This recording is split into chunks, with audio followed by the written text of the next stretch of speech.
344 or 345 milliliters of distilled water. 2. Okay, you gotta turn on the scale. You're narrating? Yes, we're gonna turn on the scale. We are measuring out. How much lard are we measuring out? 90.72 grams. Perfect. Okay. And let's see if you eyeballed it.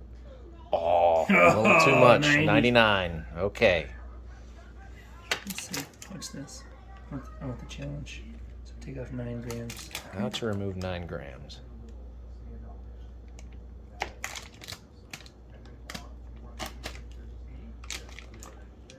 think you eyeballed that really well. Oh, 89. Okay, just take like a little sliver. There you go, right there. That little knob, and that's going to be... Oh, still not enough. Watch, that'll go to 91. It did. Now it's at 90. Perfect. We have 344 milliliters of water. We're adding 133 grams of sodium-based lye. Always add your lye to your water, not the other way around. The rhyme is add water to lye, you're gonna die. So add lye to your water to avoid an adverse reaction like an explosion, the frozen turkey in a fryer. Now, what do we call this reaction when you have two things at room temperature that heat up? Exothermic. Exothermic reaction. So similar to what you might get in a hand warmer.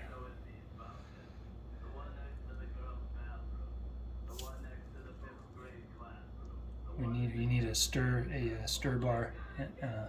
Oh, I just use the spoon, but because I just tend to dump all the lye in at once. Gotcha. I'm not quite as methodical. I just know that heating up is gonna be. It's probably already. Oh yeah. Yeah. But you put it. It's getting warm. Put it in the ice bath, and we'll be good as gold. Slowly adding the lye.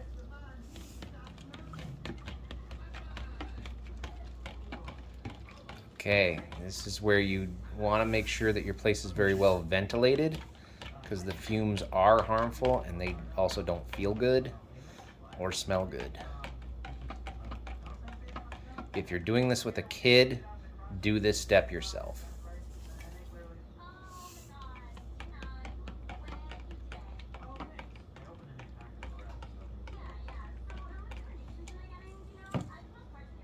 Yeah, definitely getting warm.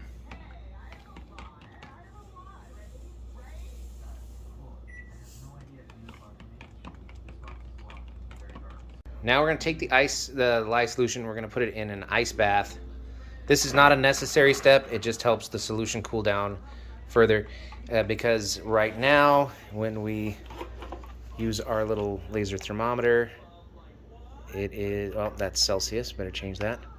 That is 170, 180 degrees Fahrenheit. We want it to cool down to about 114 degrees Fahrenheit before we mix it with the fats for the soap.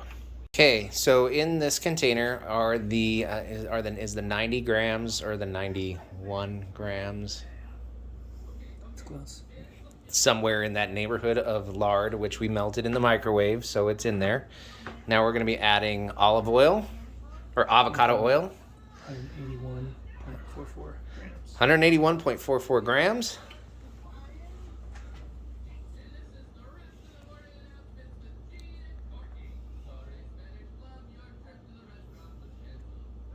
Okay, so now we're adding coconut oil. This is 73-degree coconut oil, so that means it melts at a low temperature. And as you can see, like, that's just been sitting in my garage, and it's already white. If it gets any warmer, it does turn clear, and it's kosher. How much are we adding, Chris? We're adding 362.87 grams. Okay, 362.87 grams. Man, how easy is this pouring out? Well, I guess we'll find out. Hopefully it doesn't splatter. Yeah, we're good. It's a little lumpy. Catch up.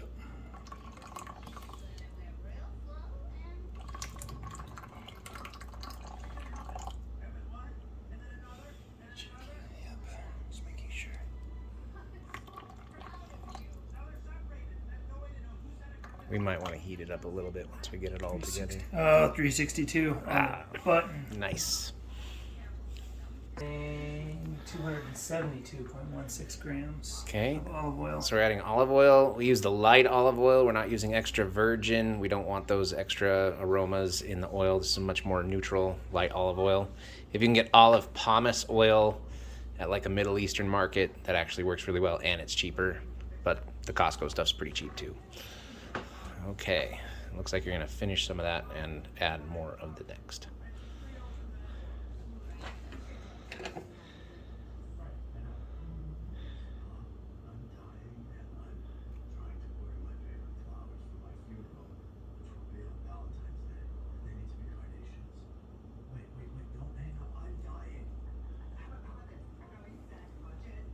Okay, got 99 grams out of that one. Ooh, 100. Keep going, buddy. Yeah. That's kind of how I feel about like a whiskey bottle. Get those last drops, man. Hey, there's like 3 drops left in there. 272.16. No? Is there... Oh boy. It just doesn't like your greasy gloved hands. It's churning. It's not on the go. Yeah. Here we have our important gin and tonic of soap making. We have our fats, which have cooled to, what did you say, 108 degrees? Oh, is now 100 degrees. 100 degrees. Our lye, which is hovering at around 90 degrees. We have our bentonite clay with water and our mixture of fragrance oils. In this case, we're doing a tea tree lemongrass mix. We got our mystical stick blender of soap making that we got for $3 at Savers, and we've got our temperature gauge. And flash that boy. Oh yeah. And then we have the mold and spatula. So we are ready to mix the cold processed soap. We are wearing delightful orange gloves and safety goggles. Cute. Okay. We are ready to go. So, I will slowly add the lye.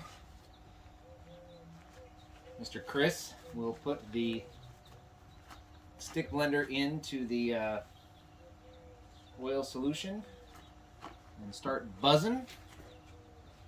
Ah, yes, I should probably wear both gloves. And we will begin. One speed. Yeah, one speed. Well, I think there's a high Is it speed. locked?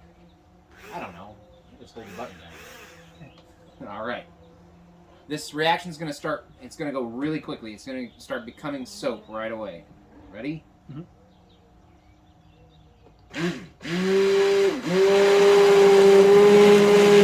Okay, I'm going to start adding the clay right now.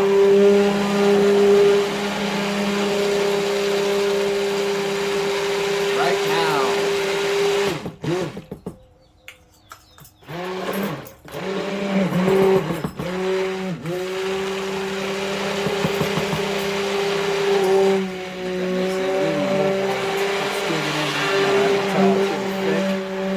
It's not trace yet.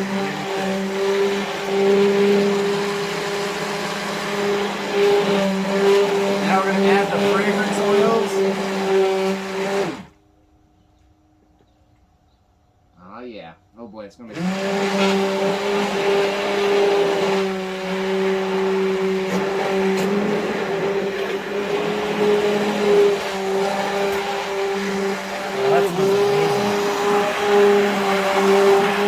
Smelling good. You can see that it's still very milky. So Chris is going to keep mixing until it reaches what we call trace.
So like if we lift it up, it's still, yeah, this is not trace yet. It's taking a long time.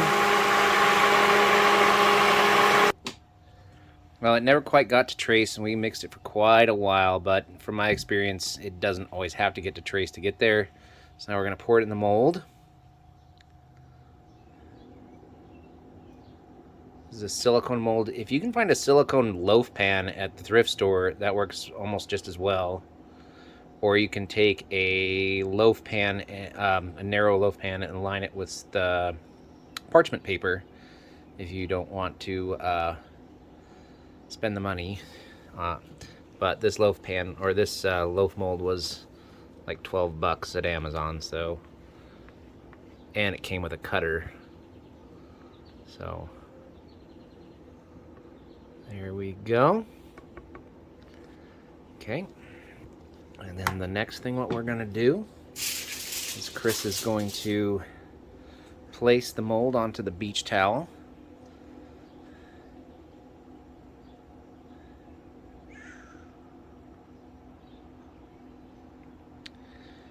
And then what we want to do, the thing with curing soap, and at least getting it started on its cure, is it's going to sit in this pan in this loaf pan for at least overnight, and I'm going to check it in the morning. But we want to keep it as warm as possible as it goes through its reaction. So I'm actually going to top it with the aluminum foil. Make sure the shiny side, the reflective side, is there. So the dull side's up.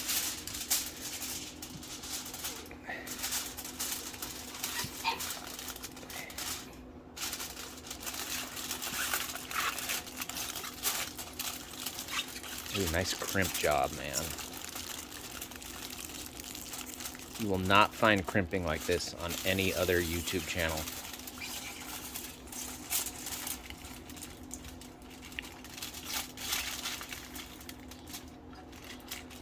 And we're gonna turn this boy probably 90 degrees. Let's turn it 90 degrees. And then, no, let's turn the loaf pan 90 degrees. Oh, we're gonna wrap it. So that we can wrap it in the towel.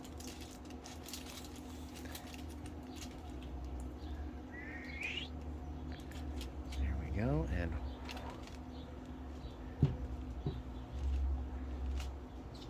and we will check that guy in the morning. Hopefully it'll be ready to cut. Okay, this has been sitting out wrapped in a blanket for about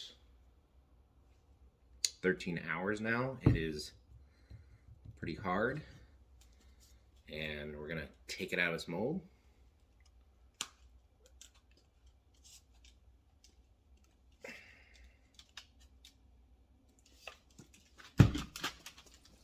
Come on now.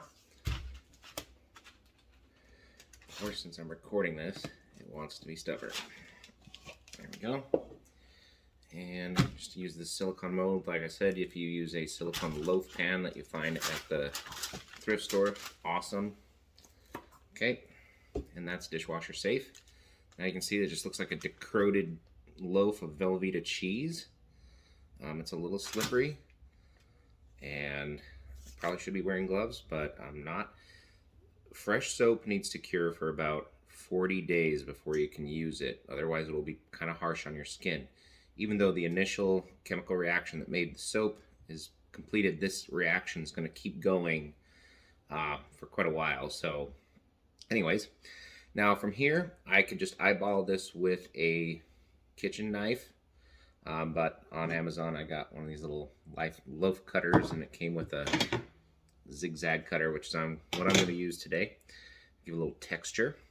And I have a cookie sheet with some parchment paper on it, and then I'm going to go put it out in the garage. So easy as pie. This crusty stuff, I will, after the bars are cut, when they're ready to use, I just trim that off. Actually, just use a vegetable peeler. It works awesome. And here we go.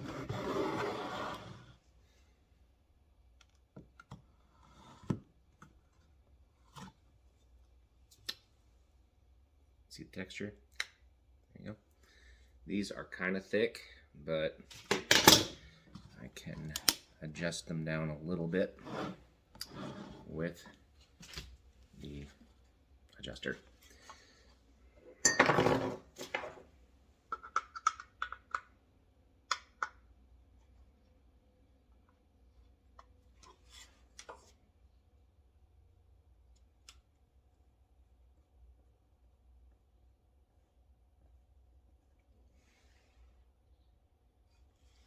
That looks about right.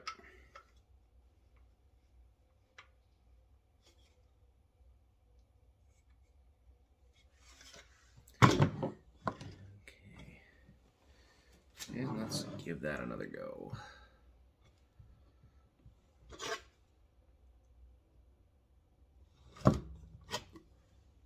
Yeah, I like that size. That's good bar size. Okay, so I'm just going to keep doing this until I'm done. I've got a little shelf in the garage with parchment paper, and I will let them sit and dry out. I just put about an inch of space between each one, and in a month, so that'll be mid-July,